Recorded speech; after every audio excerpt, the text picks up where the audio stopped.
Welcome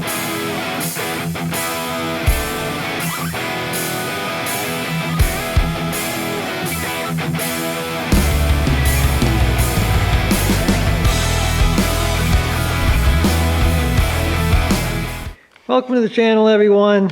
Today working on the Ranger 6x6 again with the snowplow.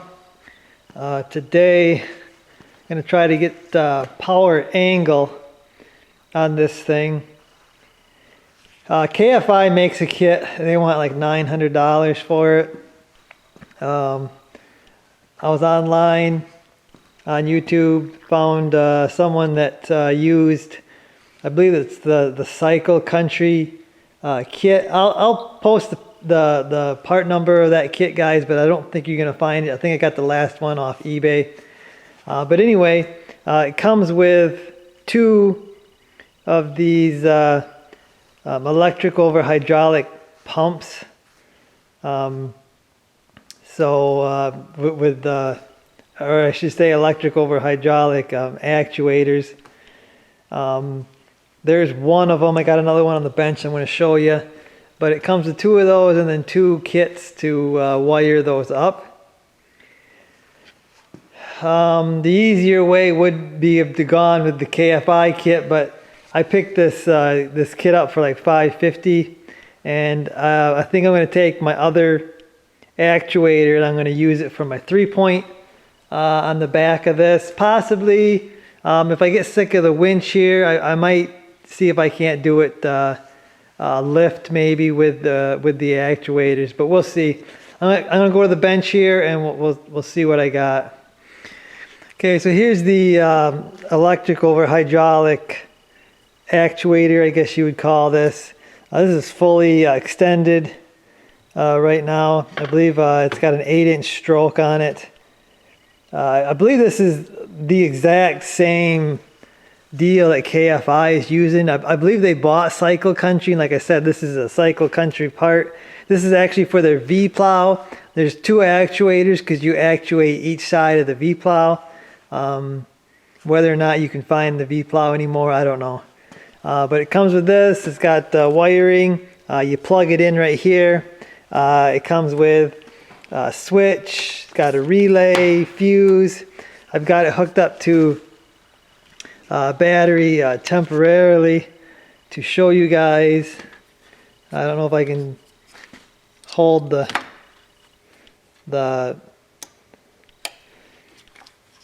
wire and do the thing or not here, but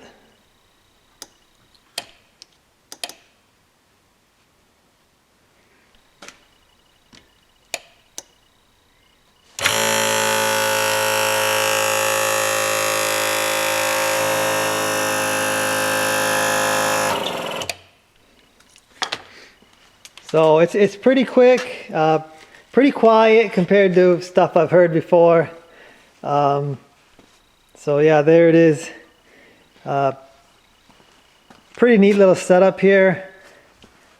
I've got a diagram of KFI's mount, and this is what it is. It's all bolt on. What they're doing, I may just weld my stuff on because it's just going to be easier. So I just kind of got this as a reference to kind of something to look at and relate to what they do.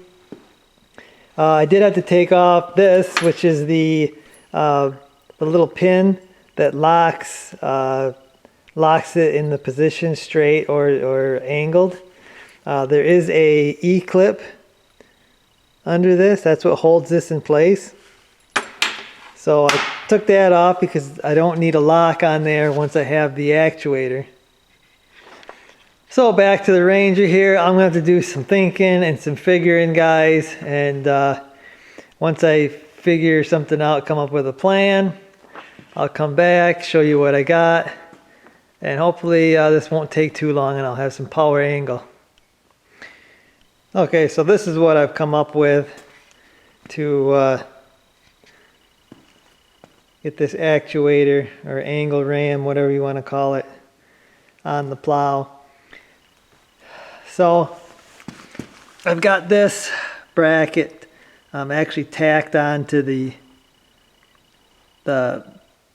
plow that angles, and then I'm going to add this piece, and I'm going to add this piece of square tubing to run across. So as it pushes that, it's grabbing and pushing, it's spreading the whole load across the whole thing. I think that'll work out. And I'm going to trim it right here, I think, so it looks better, and weld it right to that square tubing. I may add some braces here after I get it tacked and welded up, but this is kind of the basic build here. I see I've taken some steel and I run it all the way across again to the other side, so as this pushes, it's transferring the load into this end over there. It's not incredibly thick steel, but I don't think it needs to be real thick here, because I'm just going to add a lot of weight, and it's not probably going to do much. The only problem I see, and I guess it's not really a problem, when I take the cylinder all the way in, I run out of turning before the cylinder's all the way in. So it's going to want to take the mount, and it's going to want to pull the mount in. What I'm going to do there is I'm probably going to add a stop and right here where this turns, so it's going to hit it, where it actually is going to come back. Yeah, it'll come back out to put a stop like in here. So as this turns, it's going to hit that. So it's got a lot of resistance, so I know, hey, something's going on, I got to stop turning it. But I don't think it's going to be too bad of a problem. But I gotta trim this and then start tacking this up. Then I probably got to make a little brace for this over here there, and probably going to just come back when I get it all welded up, guys.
Okay, so just finished welding everything up here.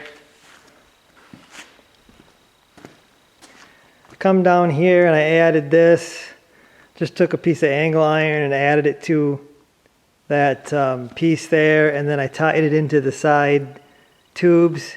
Just so, I was kind of worried about that, so I mean that's way overkill right there, but it is what it is. Got this all welded there and everything, so I gotta let this cool off, and then we'll hit her with some paint or primer or something. I already took it through the movements before I unhooked it, so it's gonna work. I'm not sure I'm gonna put that stop in there because I think all this stuff's strong enough that it's stopping the angle. on its own. If I do got to put a stop, that's no big deal. But I'm going to take a break, let this cool off, and then come back and primer it or paint it. Okay, so I got the push tubes black again. So that's pretty much done, ready to go. Been working on the wiring. The harness is a little long for me, but I mean, I get they don't know which, you know, machine this is going in, so I guess longer is better than shorter. So I've had to just curl it up. I could shorten the wires, but I'm just gonna curl it up there where I've got a bunch of wires. It ain't gonna hurt nothing being curled up there.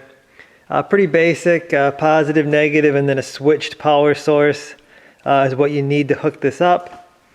Again, that's basic UTV stuff. That's the way they work nowadays. I have upgraded this Ranger. I've got a little power bar here, and it's got, just like the newer ones have, they got a positive, negative, and then a switched 12-volt power source. But yeah, that's pretty much it. Got the plug-in right here for the plow to plug into. I'll have to secure that probably. And then in the cab, I've got my switch here. I got to hook it up to figure out which way it's gonna go, so I can, you know, turn it the way I want it. So it's gonna be up and down, but it won't be sideways, but I'll be able to figure it out once I run it for a little bit. I'm gonna make it so up is extend, down is retract, and I know which direction that means it's gonna go. So yeah, I just gotta kind of get the plow back together here, get her plugged in, get my switch situated, a little bit more wiring, buttoning up, and then yeah, I'll bring you back and I'll show you this thing power angle. Okay, so here we go, all together.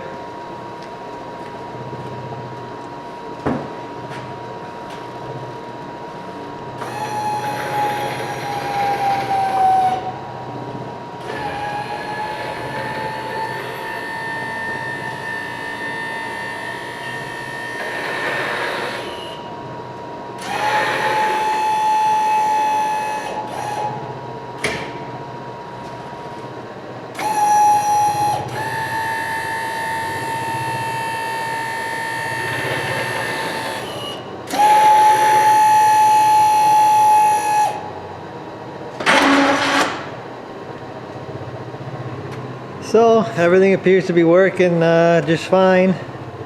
I did have to move these springs. They were mounted to the outside holes here. Had to move, well, I could put this one on the outside, but I thought it looked funny. This one here won't go to the outside because of my new mount. So I've got them going to the inside. I don't think it's gonna make a difference. They just gotta hold the plow. I don't think it matters where they're holding the plow. And then I did have to change where I'm lifting my plow. I was lifting it up here. Now I'm going to lift it down there. I have to do that because there's no other option with my new mounts and supports there. Probably going to get like a roller fairlead thing. It's an actual roller for winches and plowing, so probably going to pick that up. But yeah, hopefully the winch stays working. I can fix a broken cable. I can't fix a broken winch, not real fast anyway. Hopefully before the end of the video too, I'll get some test footage of this angling and working.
So a quick little test outside. We're getting a little bit of snow. Angle's working great. It's not as fast as like my truck one. If I could get a handheld controller that would do both up and down and angle, I think I could be pretty quick with it. But with having to take your hand and go to the dash, it's a little slower. But I will take that over having to get out and manually move this. I'm comfortable in the cab. I got the heater going, it's warm. Actually, I overheat the dog and I end up having to shut the heater off, but yeah, it's nice and warm in there, so no problem if it takes a little bit longer to do something. I did wax the snow blade, and you can see it's still sticking. The problem with these little blades, I think, is they are curled. They have so much of a curl that when you like raise up into the pile, you almost turn this thing into like a little a bucket. And I think that's kind of the problem there. Of course, it should have fell off that one side, but I waxed that blade, guys, and it's still sticking. And I think that's just a common problem with these little ATV, UTV blades. And the snow sticking usually is what causes these cables to break, because there's just so much. You would be surprised when the snow is caked on that thing. This thing weighs a lot, especially the wet snow. I know being able to angle this blade any way I want is a real help to direct the snow where you want it, instead of just leaving it straight, which is what I was doing because I didn't want to get out and angle it. First test, everything went excellent. No broken brackets or anything, so nothing's broken. So that's a good sign. I guess, guys, that's gonna do it for this one. Hopefully you enjoyed it. I'll see you.